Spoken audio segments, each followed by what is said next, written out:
Sebagai kosong ya. Iya. Bisa. Bismillah. Assalamualaikum warahmatullahi wabarakatuh. Bismillah, alhamdulillah, wassalatu wassalamu ala rasulillah Sayyidina Muhammad ibn Abdullah wa ala alihi wa sahbihi wa man walah. Wa la hawla wa la quwwata illa billah, amma ba'du. Bapak-bapak, ibu-ibu, pertama Allah, pertama Rasulullah sallallahu alaihi wasallam yang saya muliakan, sebelum kita melangkah, sebelum kita mulai perkuliahan kita pada hari ini, mari kita awali dengan pembacaan doa safar atau doa perjalanan. Mudah-mudahan perjalanan kita ini menjadi perjalanan yang diri dari Allah Subhanahu wa taala, menjadi ladang pahala.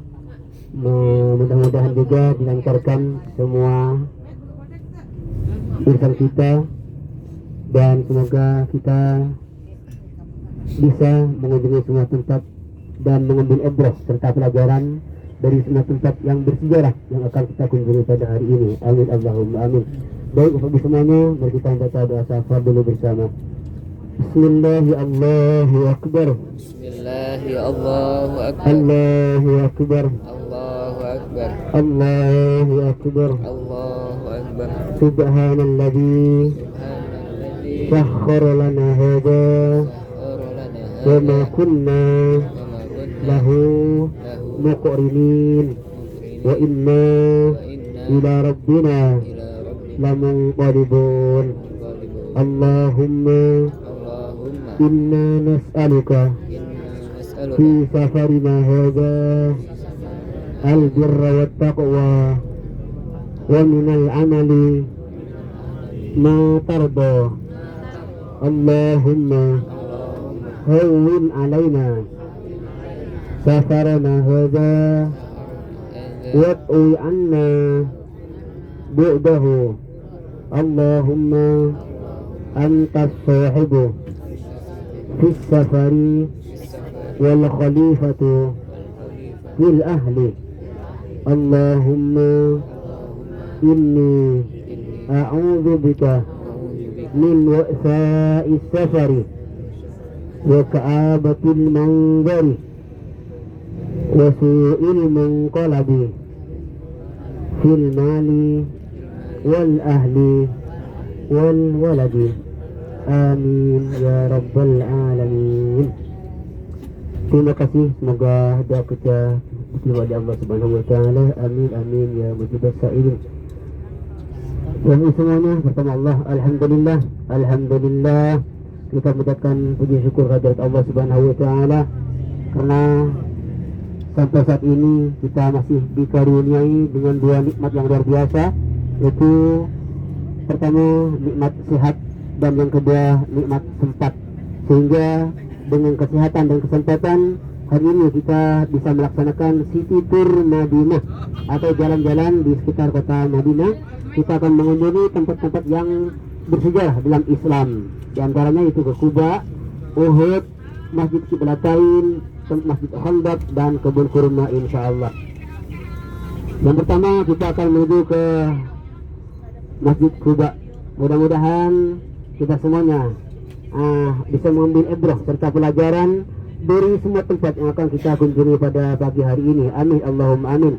Salawat dan salam semoga tercurahkan kehadiran baginda Rasulullah sallallahu alaihi wasallam yang saat ini kita hidup bertetangga dengannya. Mudah-mudahan sampai di akhirat nanti kita akan bertetangga dengan baginda Rasulullah sallallahu alaihi wasallam di surga Allah Subhanahu wa taala. Amin Allahumma amin. Baik Bapak Ibu semuanya, pertama Allah, sebelum kita menuju ke kunjungan kita yang pertama, yaitu ke Masjid Kuba, kita akan mengenal dulu tempat-tempat atau masjid-masjid yang bersejarah yang akan kita lintasi pada pagi hari ini. Pertama, nanti depan akan ketemu dengan Masjid Sayyidina Bilal bin Rabah. Kalau yang lain sudah kita ceritakan kemarin. Masjid Sayyidina Bilal bin Rabah di depan sebelah kanan.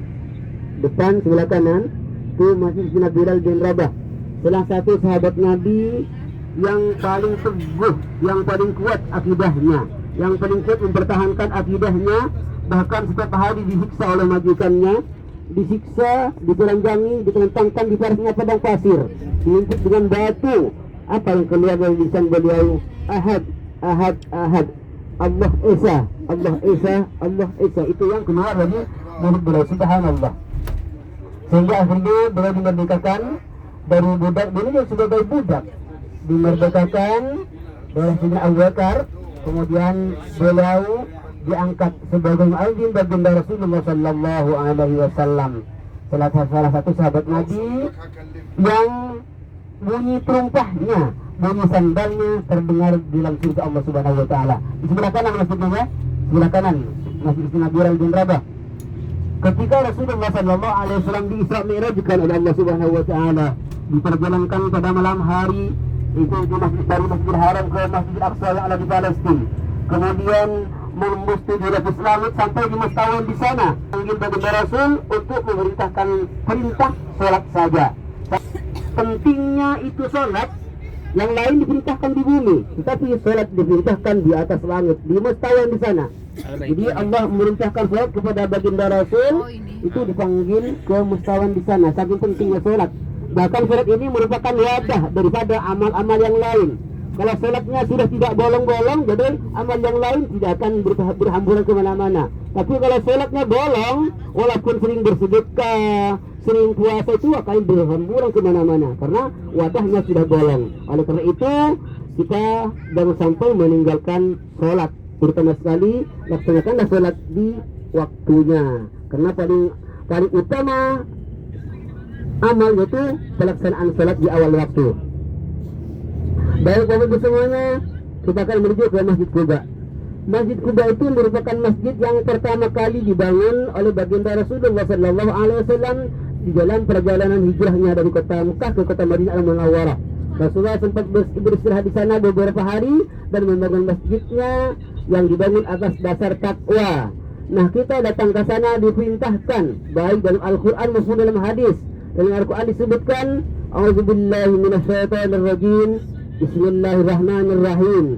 La masjidun ussisa 'ala taqwa min awwal yawmin ahaqqu an taquma fihi rijalun yuhibbuna an yatatahharu wallahu yuhibbul mutahhirin." Shadaqallahul azim.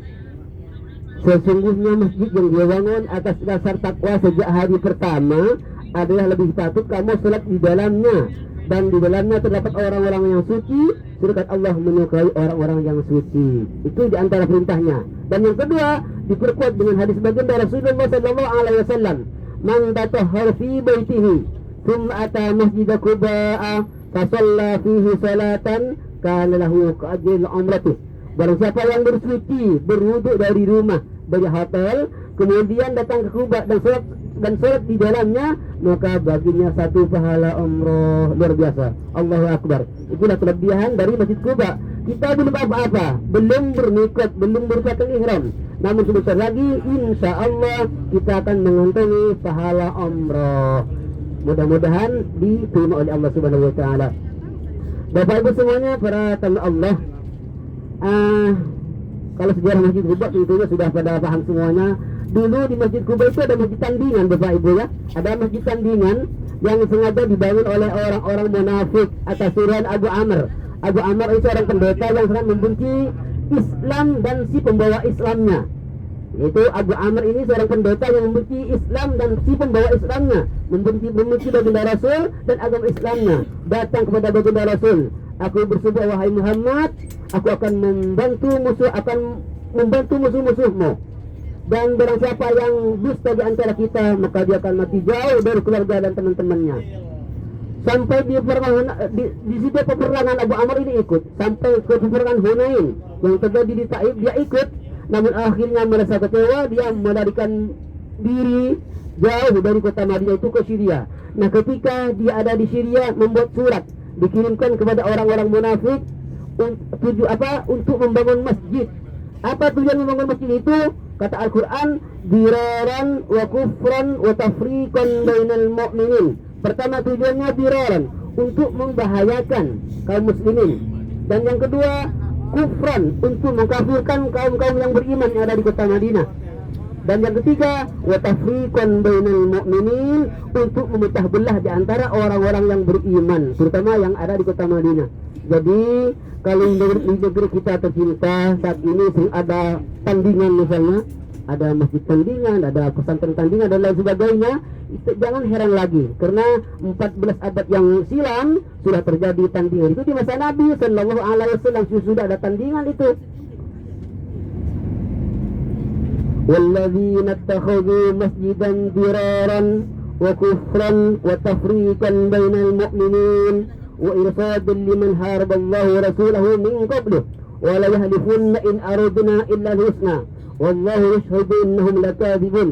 Dan sebagai mereka itu membangun masjid tujuannya diraran, untuk membahayakan, wa kufran, untuk mengkafirkan, wa tafriqan bainal mu'minin, untuk memecah belah di antara orang-orang yang beriman, wa irsatan liman haraballahu wa rasulahu min qablu, dan mereka mengharap datangnya musuh-musuh Allah yang dari sebelumnya, datangnya musuh-musuh Allah yang pernah memerangi Allah dan Rasulnya dari sebelumnya.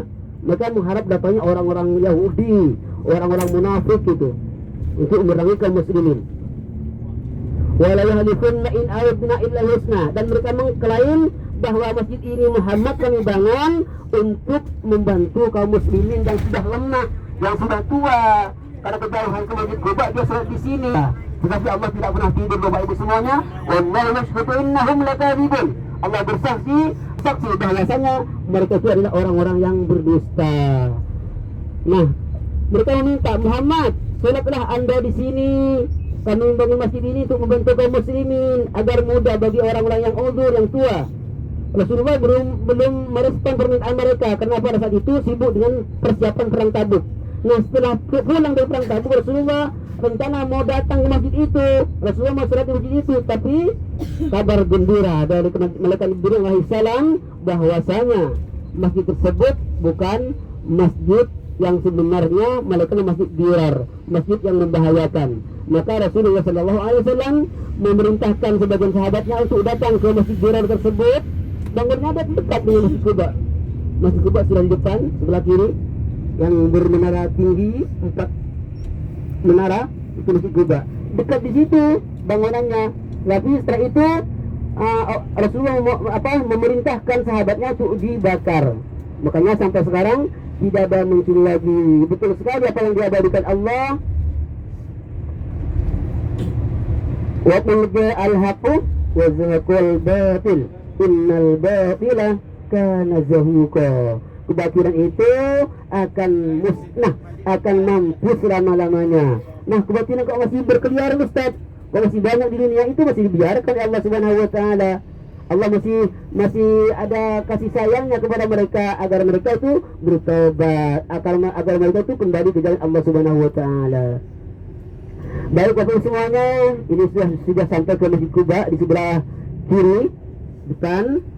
Untuk musola perempuan di bagian belakang, laki-laki di bagian depan. Nanti saya arahkan. Bagi yang batal wudhu nanti lapor, nggak sama malu. Ya akan antar ke tempat wudhu insyaallah, baik laki-laki maupun perempuan. Nah, apa yang dikerjakan di sini? Pertama, tahiyatul masjid, karena kita masuk ke masjid yang digunakan untuk sholat Jumat di mana saja, di Indonesia, di sini di mana saja. Apabila masjid jami, kata orang Arab, masjid yang digunakan untuk sholat Jumat, maka disunahkan sholat tahiyatul masjid, sholat penghormatan kepada masjid. Nah, itu 2 rakaat. Tentunya sudah tahu semuanya. Rakaat yang pertama setelah surah Al-Fatihah, qul ya ayyuhal kafirun, dan surah yang kedua, rakaat yang kedua setelah surah Al-Fatihah, qul huwallahu ahad. Setelah itu bisa bangun berdiri kembali. Kalau masih ada waktu, masih bisa melaksanakan sholat duha, karena sekarang sudah masuk waktu duha. Kalau masih ada waktu bisa sholat hajat ataupun sholat taubat, tapi jangan lama-lama ya, jangan lama-lama. Kita insya Allah di sini 30 menit, punya waktu 30 menit, karena masih banyak tempat yang akan kita kunjungi pada hari ini. Mohon kepada Bapak Ibu semuanya, terutama ibu-ibu, berhati-hati barang bawaannya, terutama tas. Itu ibu-ibu yang sering menjadi sasaran tangan-tangan jahil di sini. Sering ada jemaah saya pernah hilang sampai 13 juta, nangis karena keluarganya belum dibelikan oleh-oleh. Hilangnya di sini. Modus mereka itu bermacam-macam. Ada yang minta diambilkan air zam-zam, ketika kita ambil zam-zam, habis tas kita sudah digerogotin sama mereka. Ada yang peluk kita. Indonesia baik itu jangan terlena kita. Kadang dari belakang itu ada temannya.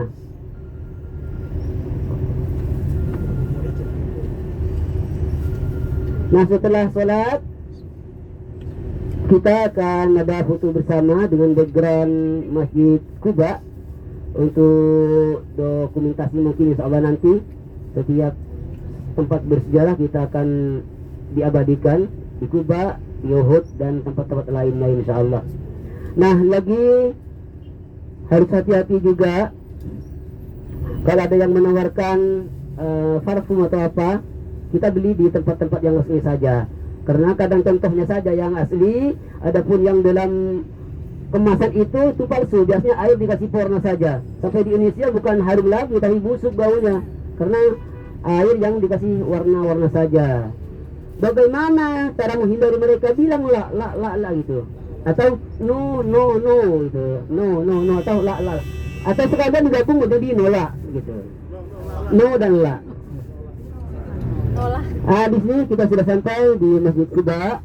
Dan lagi waktu kita hanya 30 menit. Mohon kepada bapak-bapak, ibu-ibu yang lebih muda agar menjaga, mengayomi yang lebih tua, dan yang lebih tua mohon pengertiannya juga dengan terlalu lelet. Saling pengertian lah. Kita ini dalam satu bendera ZDT yang tujuannya semuanya sama, datang di negeri jauh hanya untuk meraih ridha Allah Subhanahu wa taala. Mudah-mudahan semuanya akan menjadi amal di sisi Allah Subhanahu wa taala, menjadi bekal kita untuk menghadap Allah Subhanahu wa taala nanti. Dan nanti ketika sudah melaksanakan sholat, kita kumpul di satu titik insyaallah, sehingga kita berangkat dan pulang ke bis. Kita akan bersama-sama berangkat utuh dan kembalinya utuh. Itu harapan kami.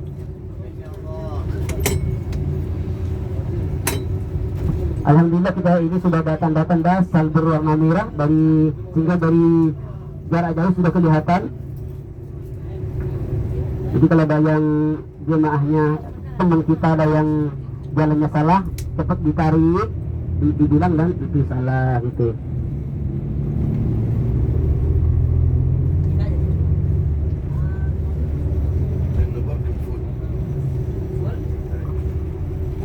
Cepat dulu, kita masih cari parkiran dulu.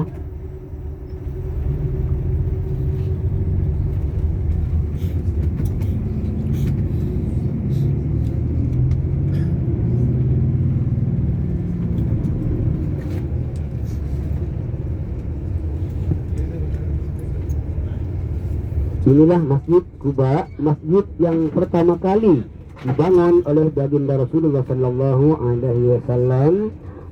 Selamat melaksanakan sholat, zikir, doa dan lainnya. Mudah-mudahan dimakbul oleh Allah Subhanahu Wa Taala. Diingat busnya ada di sini ya, busnya ada di sini di seberang jalan.